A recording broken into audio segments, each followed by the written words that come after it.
회사도 날 승진시켜야 할 증거가 있어야 승진시킵니다. 그 명백한 증거는 바로 자신이 쓴 업무 평가서인 것이죠.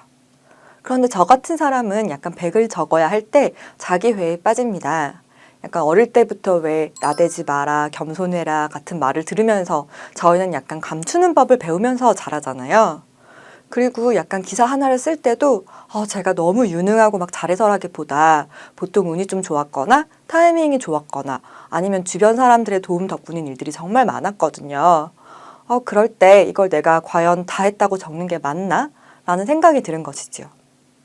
나는 원래 이 자리에 어울리는 사람이 아닌데 사람들이 그걸 알아채면 어떡하지?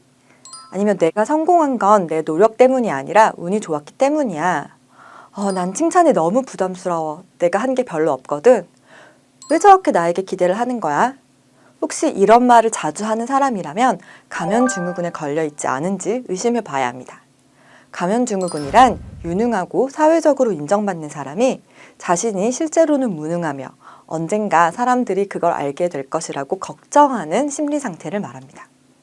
가면증후군에 걸린 사람들은 자신의 성공을 노력이 아닌 운 때문이라고 평가절하하며 자신은 원래 이 자리에 있을 자격이 없고 조만간 가면이 벗겨져 실체가 드러날까봐 불안해합니다.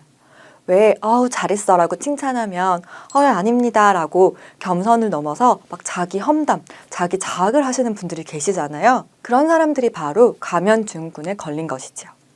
가면증후군을 겪는 유명인사들을 찾는 건 사실 어려운 일이 아닙니다. 미국의 영화배우 나탈리 포트만은 하버드대 졸업식 축사에서 자신의 입학이 무언가 착오가 있을 것이라고 생각을 했고 머리가 나쁘다는 사실을 들키지 않기 위해 일부러 어려운 수업만 찾아들었다고 고백했습니다. 미국 최초의 흑인 퍼스트레이디인 미셸 오바마도 가면증후군을 겪은 적이 있다고 털어놓았습니다.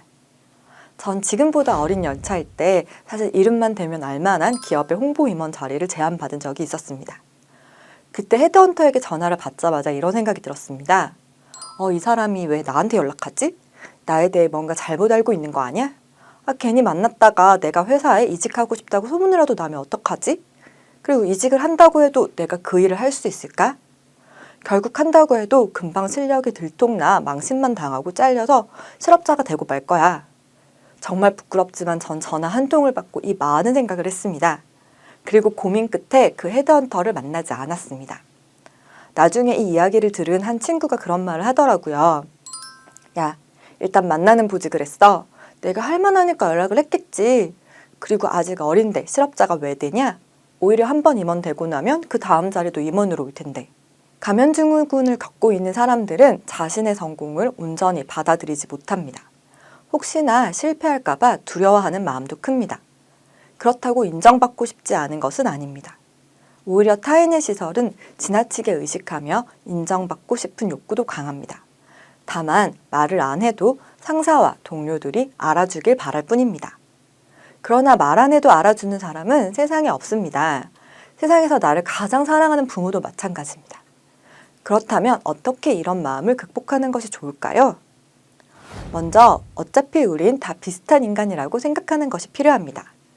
2020년 미국 직장인 커뮤니티 블라인드가 실리콘밸리 재직자들을 상대로 한 설문조사에 따르면 당신이 유능하지 않다는 사실을 회사 사람들이 알까봐 두렵습니까? 라는 질문에 62%의 응답자들이 그렇다라고 답했습니다. 실리콘밸리 사람들은 본인 잘난 맛에 살 것 같은데 굉장히 의외죠? 그리고 심지어 아마존의 경우에는 72%의 사람들이 두렵다고 말을 했고요. 구글도 71%, 리프트는 69%, 페이스북은 66%가 두렵다고 답을 했습니다. 이렇듯 대부분의 사람들은 자신의 능력에 대해 끊임없이 의심하고 괴로워합니다. 나만 그런 것이 아니니까 크게 걱정 안 하셔도 됩니다. 두 번째는 내가 내 성과를 부정하지 않는 것입니다.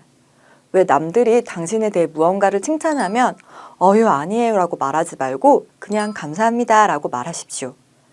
일단 저부터도 그렇게 말을 하려고 합니다. 그렇다고 쟤 뭐야? 라며 부정적으로 생각할 사람은 많지 않습니다. 아마 그렇게 생각하는 사람들은 아니에요 라고 말을 해도 비슷하게 생각을 합니다. 배우 김태희 씨는 한 방송에서 얼굴에 컴플렉스가 있느냐는 질문을 받고 이렇게 답했습니다. 컴플렉스가 있지만 말하지 않으려고요. 제가 그 말을 하고 나면 사람들은 그 부분만 볼 테니까요. 그리고 세 번째는 날 무조건 지지해줄 사람을 곁에 두는 것입니다. 미셸 오바마가 가면 증후군을 극복하게 된 것도 남편인 버락 오바마 전 미국 대통령이 당신은 정말 능력 있는 사람이야 라고 끊임없이 말해줬기 때문이라고 하더라고요. 주변에 보면 밖에서 잘하고 집에서 성질 부리는 사람들이 있습니다. 전 이런 사람들이 가장 어리석다고 생각을 해요. 우리가 일을 열심히 하는 것도 사실 결국엔 내 주변 사람들과 행복하게 잘 살기 위해서잖아요. 우리는 입사를 하기 위해서 대학 성적을 잘 받고 공모전 성과를 내고 다양한 경험들을 쌓은 후 그것들을 이력서에 잘 작성을 합니다. 어떻게 보면 매 분기하는 평가 작성 기간은 이 이력서를 작성하는 기간입니다. 이전 이력서들이 입사시켜주세요라면 지금 평가서는 승진시켜주세요인 것이지요. 왜 일하는 것만큼 평가서 작성이 더 중요한지 아셨나요?